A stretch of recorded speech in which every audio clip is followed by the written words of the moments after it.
مرد ہو یا عورت ہو، وہ عربی ہو یا عجمی ہو،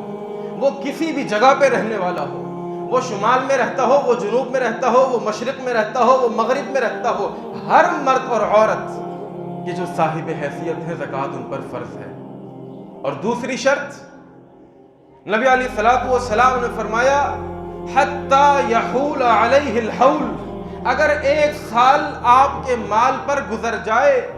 تو اس 1 سال کے گزرنے کے بعد شرط پوری ہو گئی، اب آپ نے اس سے زکوٰۃ ادا کرنی ہے۔ تیسری شرط،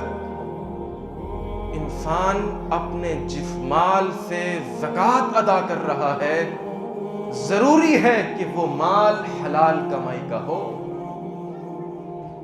وَلَا صَدَقَةً مِّنْ غُلُولٍ، اللہ سبحانہ و تعالی حرام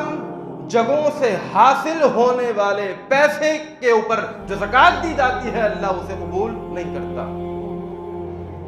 وراثت کا مال ہے، لاکھوں روپے جمع ہوئے ہیں،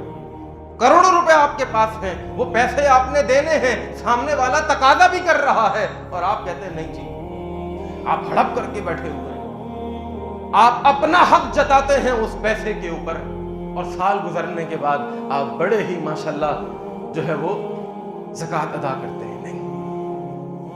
دوسروں کا حق دینے کے بعد جو مال آپ کے پاس ہے، اپنے ہاتھوں سے کمایا ہوا مال، حلال کمائی کا مال،